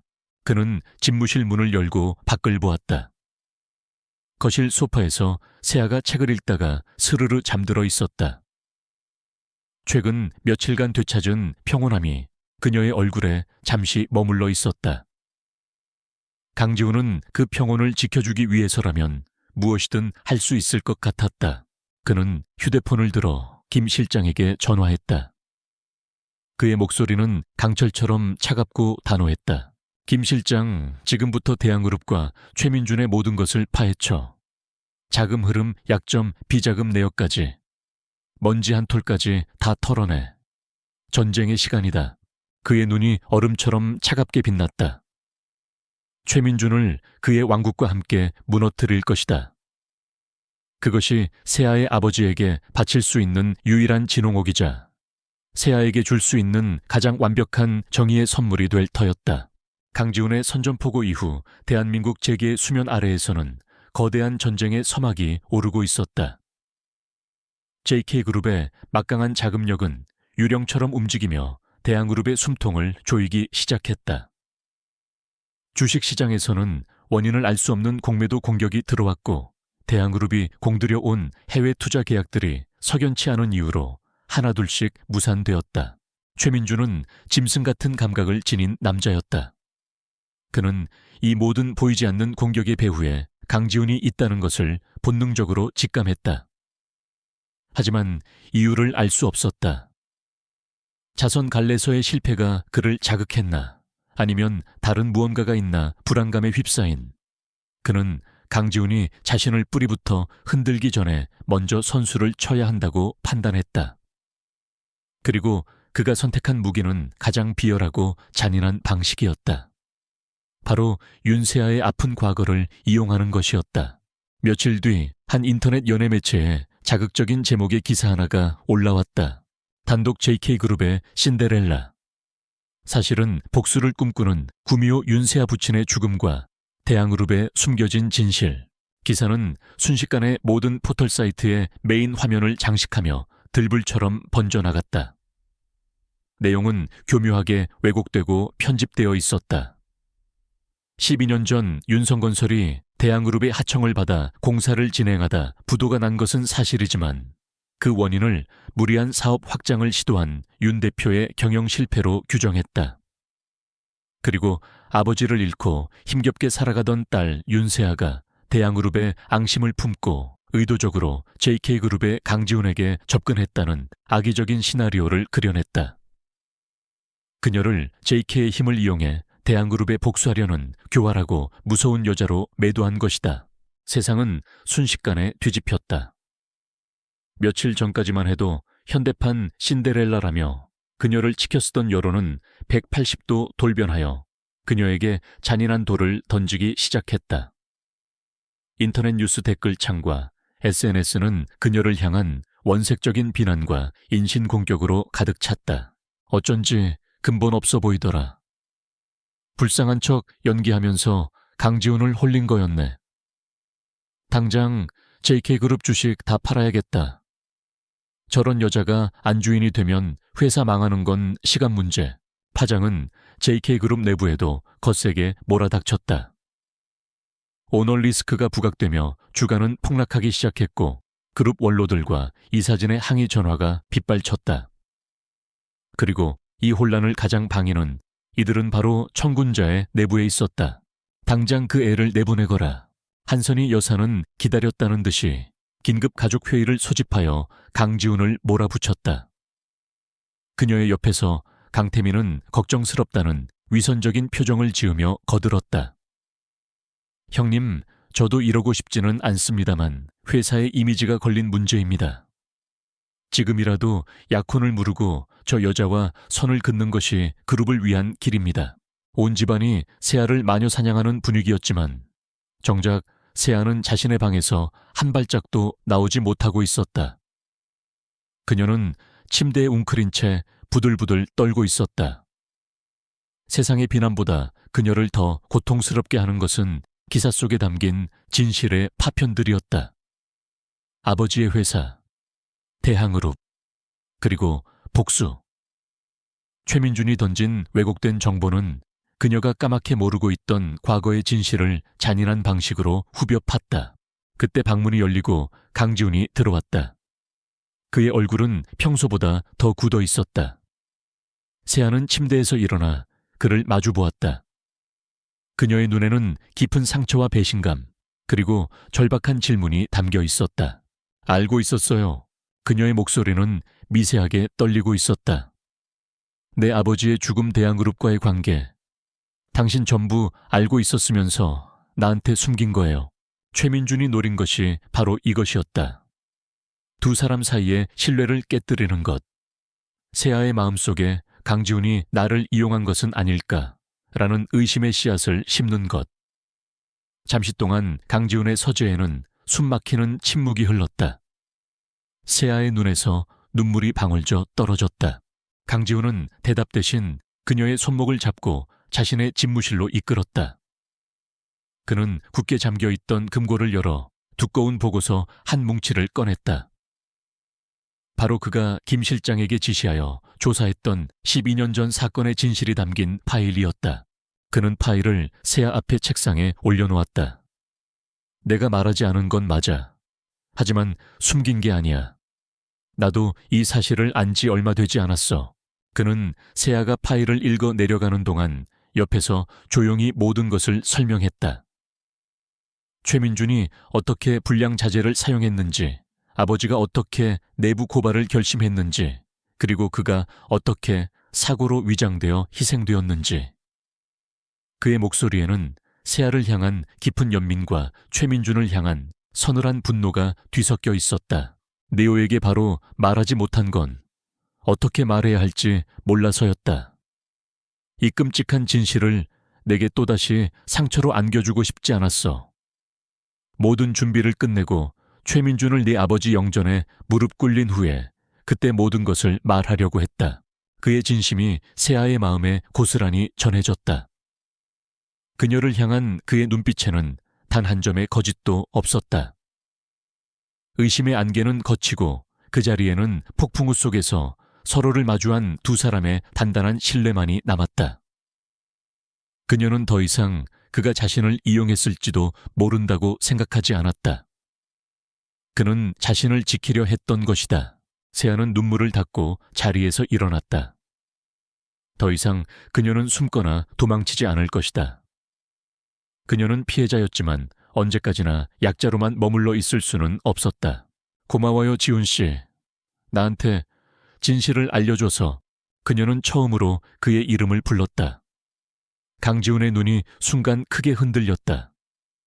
지훈 씨라는 그 짧은 호칭이 회장님이나 당신이라는 말보다 훨씬 더 깊게 그의 심장을 파고들었다.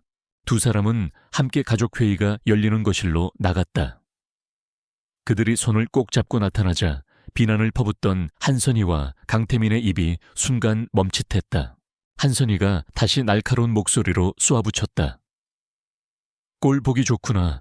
지금 회사 주가가 반토막날 지경인데 연애 노름할 정신이 있어. 강지훈이 입을 열려던 순간 세아가 그를 막고 한 걸음 앞으로 나섰다. 이제 그녀는 그의 등 뒤에 숨는 연약한 존재가 아니었다. 여사님 말씀이 맞습니다. 지금은 연애 노름을 할 때가 아니죠. 그녀는 회의에 참석한 모든 가족들을 차례로 둘러보며 침착하지만 단호한 목소리로 말했다. 이 문제는 단순히 제 개인의 스캔들이나 회사의 주가 문제가 아닙니다. 12년 전에 묻혔던 한 사람의 억울한 죽음과 부패한 권력에 의해 조작된 범죄에 대한 이야기입니다. 저는 도망치거나 숨지 않을 겁니다. 제 아버지의 명예를 되찾고 진실을 밝히기 위해 강지훈 씨와 함께 끝까지 싸울 겁니다. 그녀의 선언에 거실은 물을 끼얹은 듯 조용해졌다. 누구도 그녀의 당당한 기세에 감히 반박하지 못했다. 그녀는 더 이상 행운으로 신분 상승한 배달부가 아니었다. 진실이라는 가장 강력한 무기를 손에 쥔 용감한 전사였다. 강지훈은 자랑스러움과 사랑이 뒤섞인 눈빛으로 그녀를 바라보았다. 그는 사람들 앞에서 그녀의 손을 더욱 굳게 잡았다. 그것은 세상 모두를 향한 선언이었다. 우리는 단순한 계약 관계가 아니라 어떤 시련도 함께 이겨낼 운명 공동체라는 폭풍의 한가운데 두 사람은 비로소 하나의 팀이 되었다. 이제 세아는 보호받는 대상이 아닌 이 전쟁의 가장 중요한 전략가이자 파트너로서 강지훈의 옆에 설 것이다. 언론을 통한 최민준의 공격 이후 강지훈의 집무실은 JK그룹의 심장부이자 비밀 전쟁을 지휘하는 워룸으로 변모했다. 그룹 내 최고 엘리트들로 구성된 비공식 TF팀이 꾸려졌고 거대한 스크린에는 대한그룹의 주가, 변동자금 흐름 관련 뉴스 등 모든 정보가 실시간으로 떠 있었다. 하지만 상황은 교착 상태에 빠져 있었다. 최민준은 생각보다 훨씬 더 교활하고 치밀했다. 그는 수많은 유령 회사와 차명 계좌를 이용해 자신의 흔적을 완벽하게 지웠고 JK의 공격은 번번이 그의 방어막에 막혀 결정적인 타격을 주지 못했다. 젠장이 여우 같은 놈. TF팀의 팀장이 신경질적으로 넥타이를 풀어헤치며 욕설을 내뱉었다. 시간은 JK의 편이 아니었다. 스캔들로 인한 여론 악화와 주가 하락은 계속해서 그룹을 압박하고 있었다. 세아는 그들 옆에서 조용히 자료를 검토하고 있었다. 그녀는 더 이상 수동적인 관찰자가 아니었다. 그녀는 지난 몇 달간 배웠던 모든 지식을 총동원하여 누구보다 필사적으로 대한그룹의 약점을 파고들었다. 하지만 그녀 역시 거대한 벽에 부딪힌 듯한 무력감을 느끼고 있었다. 엘리트들로 구성된 TF팀도 찾지 못하는 해답을 자신이 과연 찾을 수 있을까? 그때 한 분석가가 스크린의 자료를 가리키며 말했다. 최근 대한그룹의 움직임 중 가장 특이한 부분은 누리테크라는 IT 스타트업에 대한 공격적인 인수합병 시도입니다. 전망이 나쁘진 않지만 대한그룹의 명운을 걸 만큼의 대여는 아닌데 거의 출혈에 가까운 자금을 쏟아붓고 있습니다. 다른 팀원이 반박했다. 전형적인 사업 다각화 전략으로 보입니다. 신성장 동력을 확보하려는 거겠죠. 특별한 점은 없습니다. 모두가 그의 말에 동의하는 분위기였다. 하지만 세아의 눈은 누리테크라는 이름에 꽂혀 있었다. 그녀는 관련 자료를 요청해 꼼꼼히 살피기 시작했다. 재무제표 사업계획서 임원진 명단. 서류상으로는 모든 것이 완벽해 보였다. 하지만 현장에서 잔뼈가 굵은 그녀의 직감이 무언가 이상하다고 속삭였다. 특히 그녀의 눈에 들어온 것은 누리테크가 제출한 데이터 센터 건립 부지와 물류창고 임대 계약서였다. 이 지역들은 좀 이상한데요. 세아가 나지막이 중얼거렸다. 그녀의 말에 TF 팀원들의 시선이 쏠렸다. 그녀는 지도를 가리키며 설명하기 시작했다. 누리테크가 데이터 센터를 짓겠다는 이곳은 상습 침수 구역이라 전자장비를 두기에는 최악의 입지입니다. 그리고 이 물류창고는 서울 외곽의 주요 고속도로와 너무 멀리 떨어져 있어서 대규모 서버를 운송하기에는 물류비가 배보다 배꼽이 더 커질 겁니다. 효율성을 중시하는 IT 기업이 선택할 만한 곳들이 아니에요. TF 팀장은 그녀의 말을 코웃음 쳤다. 윤세아 씨, 그건 현장을 모르는 탁상공론입니다. 대기업의 사업 추진에는 우리가 모르는 여러 가지 복합적인 변수가 있습니다. 그의 말에는 당신 같은 비전문가가 뭘 알겠냐는 무시가 섞여 있었다. 세아는 더 이상 반박하지 않았다. 그녀는 깨달았다. 이들은 거대한 숲을 보고 있었지만 그 숲을 이루는 나무 한 그룹을, 한 포기의 현실은 보지 못하고 있었다.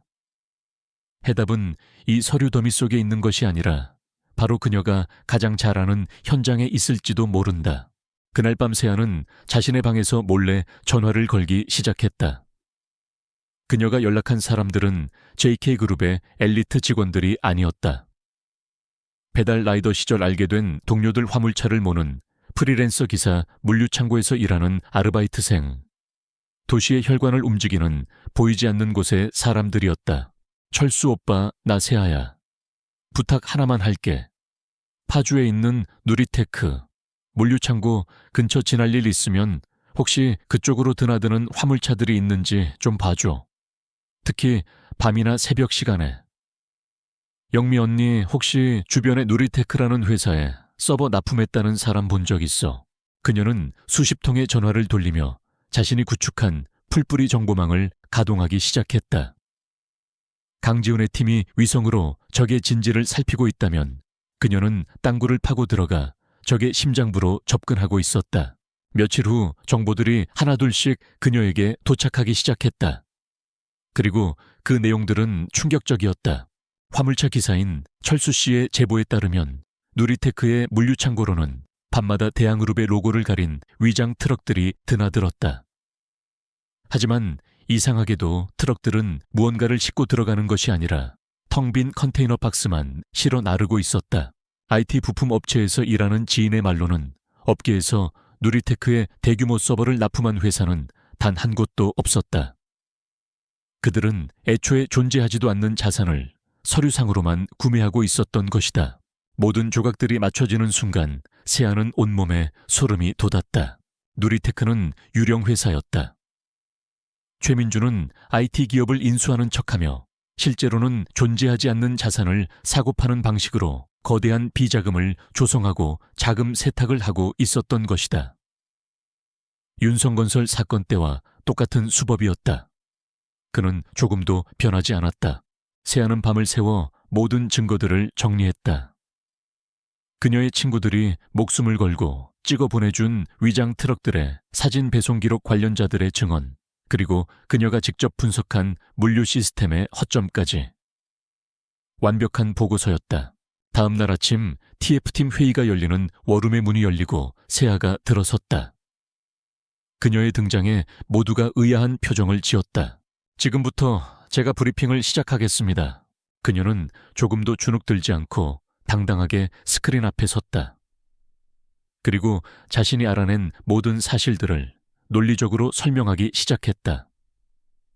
그녀가 한마디 한마디 할 때마다 회의실 안의 엘리트들의 표정은 경악으로 물들어갔다. 그들이 수십억짜리 슈퍼컴퓨터로도 찾아내지 못했던 진실을 그녀는 오직 자신의 경험과 인맥만으로 완벽하게 파헤쳐낸 것이다. 브리핑이 끝나자 회의실에는 무거운 침묵이 흘렀다. 어젯밤 그녀를 무시했던 팀장이 멍한 표정으로 중얼거렸다. 말도 안 돼. 우리가 이걸 어떻게 놓쳤지? 그때 회의실 뒷자리에 앉아 조용히 모든 것을 듣고 있던 강지훈이 자리에서 일어났다. 그는 천천히 앞으로 걸어 나왔다. 그의 얼굴에는 놀라움을 넘어선 깊은 경외감마저 서려 있었다. 그는 세아의 어깨를 잡고 회의실의 모든 팀원들을 향해 선언했다. 지금 이 순간부터 대양그룹 대응 작전의 모든 지휘권은 윤세아 씨에게 위임한다. 모두의 눈이 휘둥그레졌다. 강지훈은 아랑곳하지 않고 말을 이었다. TF팀은 윤세아 씨의 지시에 절대적으로 따른다. 그녀의 판단이 곧 나의 판단이고 JK그룹의 결정이다. 그는 다시 세아를 돌아보았다. 그의 눈빛은 그 어느 때보다 뜨겁고 단단한 신뢰로 가득 차 있었다. 이제 당신의 싸움이야, 세아 씨. 당신이 하고 싶은 대로 해. 저 오만한 놈에게 당신이 얼마나 무서운 사람인지 똑똑히 보여줘. 세아는 고개를 끄덕였다. 더 이상 두려움이나 망설임은 없었다. 그녀는 워룸의 거대한 도시 지도를 바라보았다. 한때는 배달을 위해 누비던 길이 이제는 적을 섬멸하기 위한 거대한 체스판으로 보였다. 복수의 칼날은 이제 그녀의 손에 쥐어졌다. 배달부 소녀의 방역이 시작되려 하고 있었다. JK그룹의 임시 주주총회가 열리는 날, 서울의 하늘은 금방이라도 폭풍우가 쏟아질 듯 짙은 먹구름으로 뒤덮여 있었다. 대한민국 모든 언론의 관심이 이곳 JK그룹 본사 컨벤션 홀로 집중되었다. 대한그룹 최민준 부회장이 적대적 M&A를 선언하며 경영권 찬탈을 시도한 초유의 사태. 그 중심에는 강지훈 총수와 그의 약혼녀 윤세아를 둘러싼 추문이 있었다. 모두가 JK그룹의 몰락과 강지훈의 퇴진을 점치고 있었다. 주총회장으로 향하는 차 안 강지훈과 윤세아는 말없이 서로의 손을 꼭 잡고 있었다. 폭풍의 눈 한가운데였지만 이상하게도 두 사람의 마음은 평온했다. 지난 며칠간 그들은 단 한숨도 제대로 자지 못하며 이날을 준비해왔다. 이제 주사위는 던져졌다. 무서워 강지훈이 나지막이 물었다. 아니요. 세아가 단호하게 고개를 저었다. 당신과 함께니까요. 그녀의 눈에는 더 이상 두려움이 없었다. 굳은 결의와 강한 신념만이 빛나고 있었다. 주주총회장은 이미 전쟁터나 다름없었다. 수백 명의 주주들이 자리를 가득 메웠고 그들의 얼굴에는 불안과 의심이 가득했다. 단상 맞은편 최민주는 승리를 예감한 포식자처럼 여유로운 미소를 지으며 앉아 있었다. 그의 옆에는 강지훈의 계모 한선희와 이복동생 강태민이 앉아 자신들의 배신을 공공연히 드러내고 있었다. 의장이 개회를 선언하자마자 최민준이 자리에서 일어났다. 그는 주주들을 향해 열변을 토하기 시작했다. 존경하는 주주 여러분, 지금 JK그룹은 창사 이래 최악의 위기에 봉착해 있습니다. 현 경영진의 독단적인 운영과 총수의 부도덕한 스캔들로 인해 그룹의 가치는 나날이 추락하고 있습니다. 과연 저런 여자에게 빠져 회사를 위기에 빠뜨린 인물에게 JK의 미래를 맡길 수 있겠습니까? 그는 세아를 손가락으로 가리키며 경멸적으로 외쳤다. 그의 선동에 장내가 술렁이기 시작했다. 일부 주주들이 강지훈은 물러나라고 외치기 시작했다. 최민주는 이 기세를 몰아 강지훈 회장 해임안과 자신의 측근을 이사로 선임하는 안건을 긴급 발의했다. 분위기는 완전히 그에게 넘어간 듯 보였다. 모두의 시선이 단상 위 강지훈에게 쏠렸다. 그는 표정 하나 변하지 않고 조용히 그 모든 비난을 듣고 있었다. 마침내 그가 자리에서 일어나 연단으로 걸어 나갔다. 주주 여러분의 우려에 대해 무겁게 책임을 통감합니다. 그는 차분한 목소리로 입을 열었다. 하지만 해임안을 표결에 붙이기 전에 오늘 이 사태를 촉발시킨 최민준 부회장님의 놀라운 재정 능력에 대해 모든 주주님들께서 반드시 아셔야 할 정보가 있습니다. 그가 말을 마치는 순간 주총회장의 육중한 뒷문이 열렸다. 문이 열리고 들어선 사람은 윤세아였다. 그녀는 더 이상 숨거나 부끄러워하는 약혼녀가 아니었다. 단정하지만 힘있는 정장 차림의 그녀는 마치 전쟁에 나서는 장군처럼 당당하고 결연한 표정이었다. 그녀의 뒤로는 허름한 작업복 차림의 화물차 기사와 창고 관리인 그리고 검찰 특수부 수사관들이 조용히 따라 들어오고 있었다. 주총 회장이 충격으로 술렁이는 가운데 세아는 연단으로 걸어 올라가 강지훈의 옆에 섰다. 그녀는 마이크를 잡고 흔들림 없는 목소리로 말했다. 안녕하십니까. JK그룹 강지훈 총수의 약혼녀 윤세아입니다. 그녀가 인사를 마치자 연단 뒤에 거대한 스크린이 켜졌다. 화면에 처음 뜬 것은 누리테크 인수합병 계획서였다. 최민준 부회장께서는 최근 누리테크라는 유망한 IT 기업을 인수하며 뛰어난 사업 수완을 보여주셨습니다. 하지만 저희가 확인한 결과는 조금 달랐습니다. 스크린의 화면이 바뀌었다. 누리테크의 텅 빈 물류창고 사진, 존재하지 않는 서버 구매 내역서, 그리고 한밤중에 텅 빈 컨테이너 박스를 실어 나르는 위장 트럭의 영상이 차례로 재생되었다. 세아가 직접 만났던 화물차 기사가 영상 속에서 증언했다. 매일 밤 빈 박스만 실어 날랐습니다. 뭔가 이상하다고 생각했습니다. 최민준 부회장은 누리테크라는 유령 회사를 내세워 수천억 원대의 비자금을 조성하고 자금 세탁을 했습니다. 그리고 바로 그 더러운 돈으로 오늘 이 자리에서 여러분을 기만하고 JK그룹의 주식을 사들여 경영권을 빼앗으려 한 것입니다. 장내는 물을 끼얹은 듯 조용해졌다. 최민준의 얼굴이 하얗게 질리기 시작했다. 그는 자리에서 벌떡 일어나 소리쳤다. 거짓말 저건 다 조작이야. 저 여자가 복수심에 미쳐서 소설을 쓰고 있어. 하지만 세아는 멈추지 않았다. 그녀는 스크린에 마지막 자료를 띄웠다. 그것은 12년 전 그녀의 아버지 윤성건설의 부도 관련 자료였다. 최민준 부회장의 이런 범죄는 처음이 아닙니다. 12년 전 그는 똑같은 방식으로 불량 자재를 사용하여 부당 이익을 챙겼습니다. 그리고 그 사실을 폭로하려 했던 한 정직한 사업가를 공사 현장에서 사고사로 위장하여 살해했습니다. 그녀의 목소리가 울려 퍼졌다. 그 사업가가 바로 제 아버지입니다. 스크린에는 12년 전 잠적했던 현장 인부에게 최민준의 유령 회사가 거액의 돈을 입금한 내역이 띄워졌다. 모든 진실이 만천에 드러나는 순간이었다. 거짓 말이야. 최민준은 미친 사람처럼 소리쳤지만 그의 편은 아무도 없었다. 그 순간 뒤에서 대기하고 있던 검찰 수사관들이 그의 양팔을 붙잡았다. 최민준 씨 특정경제범죄 가중처벌법상 횡령 및 배임 자본시장법 위반, 그리고 살인교사 혐의로 긴급 체포합니다. 차가운 수갑이 그의 손목에 채워졌다. 그의 옆에 앉아있던 한선희 여사는 충격으로 정신을 잃고 쓰러졌고 강태민은 사색이 된 채 고개를 숙였다. 대한민 재계를 호령하던 악마 최민준의 왕국이 한순간에 무너져 내리는 순간이었다. 그는 기자들의 플래시 세례를 받으며 허무하게 끌려나갔다. 모든 폭풍이 지나가고 주총 회장에는 정적만이 남았다. 강지훈은 다시 연단 중앙에 섰다. 하지만 그는 주주들을 보지 않았다.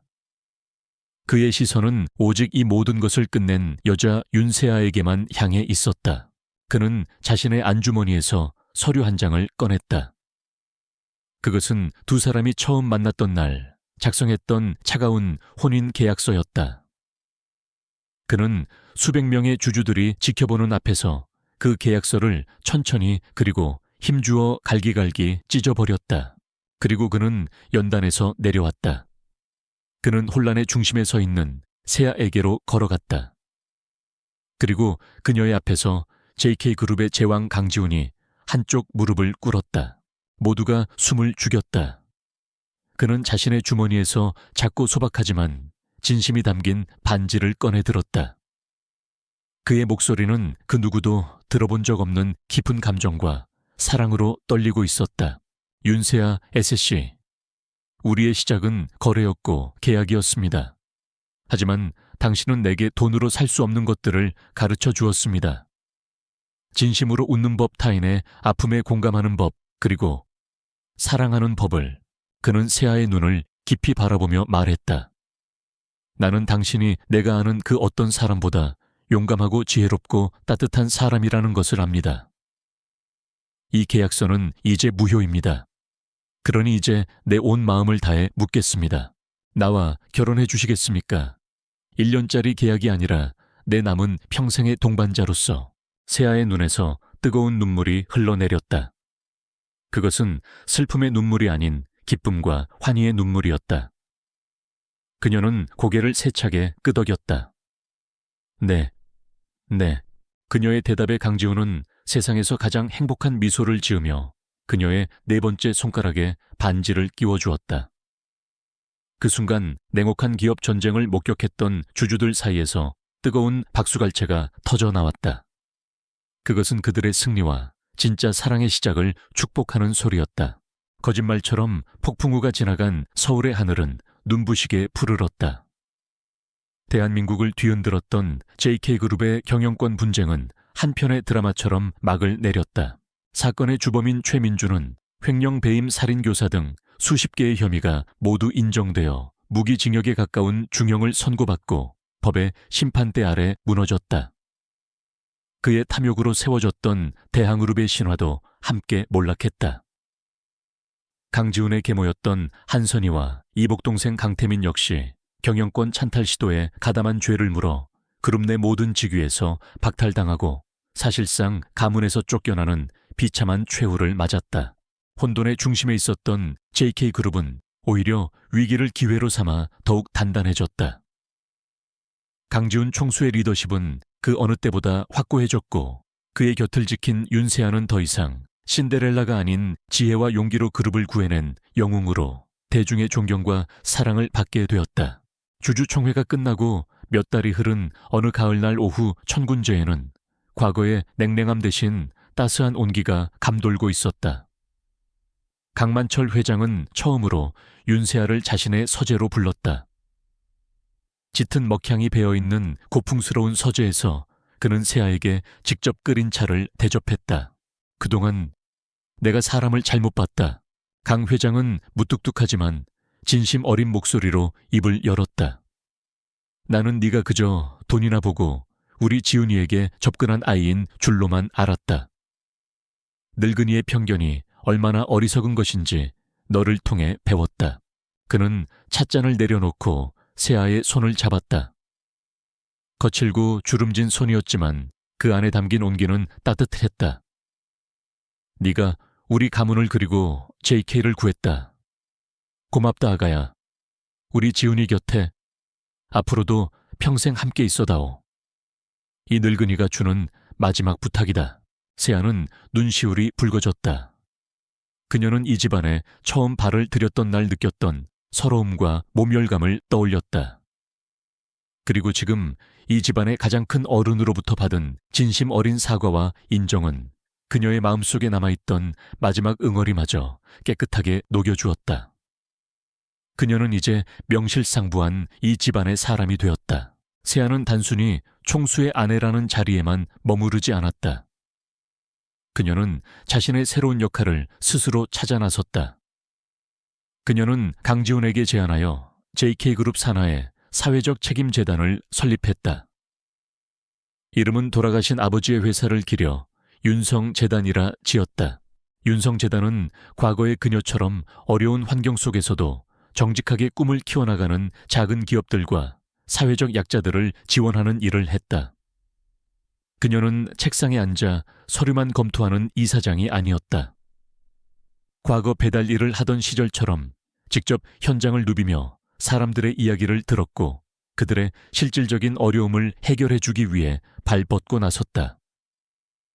그녀의 진심 어린 행보에 많은 사람들이 감동했고 JK그룹의 기업 이미지 역시 이전과는 비교할 수 없을 만큼 긍정적으로 바뀌었다. 그녀는 자신의 아픈 과거를 더 많은 사람들을 위한 희망으로 바꾸어내고 있었다. 그녀의 어머니 박선영 씨는 완전히 건강을 되찾았다. 강지훈은 장모님을 위해 햇살이 잘 드는 전원주택을 선물했고 세아와 함께 주말마다 찾아뵈었다. 처음에는 어색해하던 박선영 씨도 이제는 강지훈을 친아들처럼 여기며 아꼈다. 우리 강 서방 일만 하지 말고 밥 좀 잘 챙겨 먹게.